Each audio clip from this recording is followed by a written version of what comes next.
વર્ષ 1980માં દેશમાં કોંગ્રેસની સરકાર હતી। કેન્દ્રમાં રાજીવ ગાંધી વડાપ્રધાન હતા। ત્યારે તેમણે બિહારની એક રેલીમાં પોતાની સરકારની ખામીને કબૂલ કરતા કહ્યું હતું કે કેન્દ્રમાંથી અમે 1 રૂપિયો મોકલીએ છીએ, પરંતુ એ લાભાર્થી સુધી પહોંચતા 15 પૈસા થઈ જાય છે, એટલે કે 1 રૂપિયામાંથી 85 પૈસા ભ્રષ્ટાચારમાં ખવાઈ જાય છે। ત્યારે હાલના વડાપ્રધાન નરેન્દ્ર મોદી દ્વારા વર્ષ 2025માં લોકસભામાં એક ભાષણ દરમિયાન તેમણે राजीव गांधी નું नाम લીધા वगैरह कीधु हतु कि हमारे देश में एक प्रधानमंत्री हुआ करते थे, उनको मिस्टर क्लीन कहने की आदत हो गई थी। उन्होंने कहा था कि दिल्ली से 1 रुपया निकलता है तो गांव तक पहुंचते पहुंचते 15 पैसे हो जाते हैं।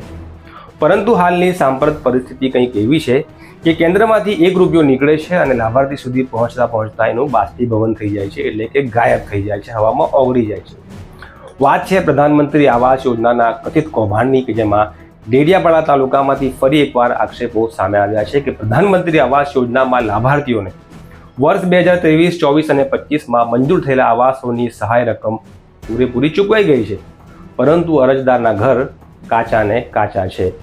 મતલબ કે ઘર પાકું બન્યું જ નથી અને પૈસા ચાઉ થઈ ગયા છે। ભાસ્કરના હવાલેથી એક એવો મીડિયા રિપોર્ટ પણ સામે આવ્યો છે કે સર્વે માટે આવતા અધિકારીઓ દ્વારા લાભાર્થીઓ પાસે 7 થી 10 હજાર રૂપિયાની માંગણી કરવામાં આવતી હતી। એટલે ગરીબ આદિવાસીઓ માટેની આવાસ યોજનામાંથી ઘાલમેલ કરી કાગળ ઉપર પાકા મકાનો દર્શાવી રૂપિયા ખાઈ જનાર ભક્ષકો કોણ છે અને કોણે કર્યા છે આ સનસનાટીપૂર્ણ આક્ષેપો અને આખા કૌભાંડના કાદવમાં કોણ કોણ ખરડાયેલું છે એની વિગતે વાત કરીશું આ વિડીયોમાં।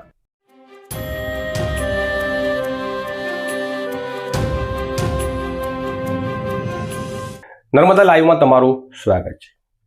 હજી થોડા દિવસ પહેલા જ ભાસ્કરના હવાલેથી એક રિપોર્ટ સામે આવી હતી, જેમાં નર્મદા જિલ્લાના ડેડિયાપાડા તાલુકામાંથી છૂટા પડેલા ચિગદા તાલુકાના મુલકાપાડા ગામે પ્રધાનમંત્રી આવાસ યોજના હેઠળ મંજૂર થયેલા મકાનો અને મનરેગા યોજના હેઠળ મંજૂર થયેલા પાકા મકાનો અને શૌચાલયો બન્યા જ નથી અને સરકારી ચોપડે પૈસા ચૂકવાઈ ગયા છે। આ મામલાની તપાસ થાય એ પહેલા જ ડેડિયાપાડા તાલુકામાંથી એક નવો ઘટસ્ફોટ થયો છે, જેમાં ડેડિયાપાડાના કેટલાક આદિવાસી એક્ટિવિસ્ટો દ્વારા એવો મામલો ઉજાગર કર્યો છે, જેમાં ડેડિયાપાડાની મંડાળા ગ્રુપ ગ્રામ પંચાયત હેઠળ આવેલા ગામોમાં પણ આ જ રીતનું કૌભાંડ સામે આવ્યું છે, જેમાં પ્રધાનમંત્રી આવાસ યોજના હેઠળ લાભાર્થીઓના મકાનો હજી પણ કાચા છે અને કાગળ ઉપર મકાનોને પાકા બતાવી સરકારના પૈસા ચાઉ કરી લેવાયા છે। ત્યારે સંદીપ વસાવા નામના એક એક્ટિવિસ્ટ દ્વારા વાયરલ કરાયેલા એક વિડીયોમાં કાચા મકાનોને પાકા બતાવી દેવા અંગે તેમણે આક્ષેપો કર્યા છે। પહેલા તો એ જોઈ લો। નમસ્કાર, હું વસાવા સંદીપ, આંતરરાષ્ટ્રીય માનવ અધિકાર સુરક્ષા પરિષદ નર્મદા જિલ્લા પ્રમુખ। આજ રોજ અમારી ટીમ દ્વારા માનનીય કલેક્ટર સાહેબ શ્રી, માનનીય તાલુકા વિકાસ અધિકારી, માનનીય જિલ્લા વિકાસ અધિકારી અને માનનીય પ્રાંત અધિકારી સાહેબશ્રીને લેખિતમાં જણાવ્યું છે કે ડેડિયાપાડાના મંડળા ગ્રુપ ગ્રામ પંચાયતની અંદર પ્રધાનમંત્રી આવાસની યોજનામાં 2021થી 2025 સુધીમાં ઘણી ગેરરીતિ થઈ છે, તે બાબતે યોગ્ય તપાસ થાય, તેમજ પીવાના પાણીની વ્યવસ્થાની અંદર પણ ઘણી ગેરરીતિ થઈ છે, જેની અંદર અમને જે સૂત્રોથી માહિતી મળેલ છે તેમ ફળિયાના નામે લાભાર્થીઓના નામ સાથે ફળિયાનું નામ જોઈન્ટ કરીને તેઓને ગુમરાહ કરવાનું કામ કરવામાં આવે છે। આ બાબતે યોગ્ય તપાસ થાય અને તેની યોગ્ય કાર્યવાહી થાય તે માટે અમે આજરોજ માનવ અધિકાર સુરક્ષા પરિષદની ટીમ દ્વારા લેખિતમાં આવેદન આપેલ છે, જેની યોગ્ય તપાસ થાય એ અમારી માંગ છે। તો તમે સાંભળ્યું કે કેવા પ્રકારના આક્ષેપો થઈ રહ્યા છે। હવે તમને જણાવી દઈએ કે પ્રધાનમંત્રી આવાસ યોજના હેઠળ ગ્રામીણ વિસ્તારોમાં કાચા ઝૂંપડાઓમાં રહેતા લોકોને પાકું મકાન અને શૌચાલય બનાવવા માટે રૂપિયા 1,20,000, મનરેગા હેઠળ મળવાપાત્ર માનવ દિનની રોજગારી રૂપિયા 17,280 અને ભારત મિશન યોજના હેઠળ આવાસ દીઠ બનનાર શૌચાલયની સહાય પેટે રૂપિયા 12,000 એમ એક લાભાર્થી દીઠ કુલ રૂપિયા 1,49,280ની સહાય સરકાર તરફથી મળતી હોય છે।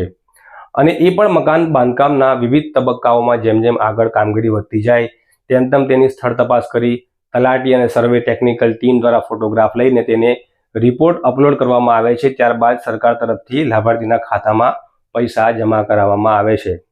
તો સવાલ એવો ઉપસ્થિત થાય છે કે જો લાભાર્થીનું મકાન બન્યું જ નથી તો તલાટી અને ટેકનિકલ ટીમ જે સર્વે માટે જાય છે અને ડેડિયાપાડાના તાલુકા વિકાસ અધિકારી છે તે શું કરી રહ્યા હતા? ચિકદા તાલુકાના મુલકાપાડા ગામે આ જ રીતના કૌભાંડના આક્ષેપોના 1 મહિના બાદ હવે ડેડિયાપાડા તાલુકાના મંડાળા ગ્રુપ ગ્રામ પંચાયત હેઠળ આવતા મંડાળા, ગારડા, ખામ, ખારજી જેવા ગામોમાં પણ આ જ પ્રકારનું જો કૌભાંડ થયું હોય તો બની શકે કે ડેડિયાપાડા અને ચિકદા તાલુકાના અન્ય કોઈ ગામોમાં પણ આવા કારસ્તાન થયા હોય। 13 જાન્યુઆરીએ મુલકાપાડા ગામે થયેલા કૌભાંડમાં હજી કોઈ તપાસ થઈ નથી, ત્યાં નવું કૌભાંડનો આક્ષેપ સામે આવ્યો છે। ત્યારે સવાલ એવો ઉદ્ભવી રહ્યો છે કે જો આવા ગંભીર આક્ષેપો થઈ રહ્યા છે તો બંને તાલુકાઓના જે વિકાસ અધિકારી છે તેમના મોઢે તાળા કેમ છે? જો આક્ષેપો ખોટા હોય તો આ મામલે જાહેર ખુલાસા કેમ નથી કરતા? અને આ કથિત કૌભાંડના મુદ્દાઓ અખબારોમાં, સોશિયલ મીડિયામાં, ટીવીમાં બધે ગાજી રહ્યા છે, ત્યારે જિલ્લાના વિકાસ અધિકારી અને કલેક્ટર કેમ અજાણ છે? અને હાલમાં જે આક્ષેપો થઈ રહ્યા છે એ ખૂબ જ ગંભીર પ્રકારના છે, કારણ કે જો સરકારને તેમના હાથ નીચે કામ કરતી એજન્સી અને સરકારી અધિકારીઓ નકલી ફોટા અને ખોટી માહિતી અપલોડ કરી સરકારની આંખોમાં ધૂળ નાખી રહ્યા હોય તો સામાન્ય પ્રજાનું તો અધિકારીઓ શું કરતા હશે? પ્રધાનમંત્રી તો એવું કહે છે કે મેં ખાતો નથી અને ખાવા દેતો નથી, તો પછી આ ગરીબ આદિવાસીઓના હકના પાકા મકાન અને શૌચાલયના પૈસા કોણ ખાઈ ગયું એનો જવાબ કોણ આપશે? અને આદિવાસીઓના મસીહા હોવાનો દાવો કરતા નેતાઓ કેમ કંઈ બોલતા નથી? તમને શું લાગે છે? કોમેન્ટમાં જરૂરથી લખજો। નમસ્કાર।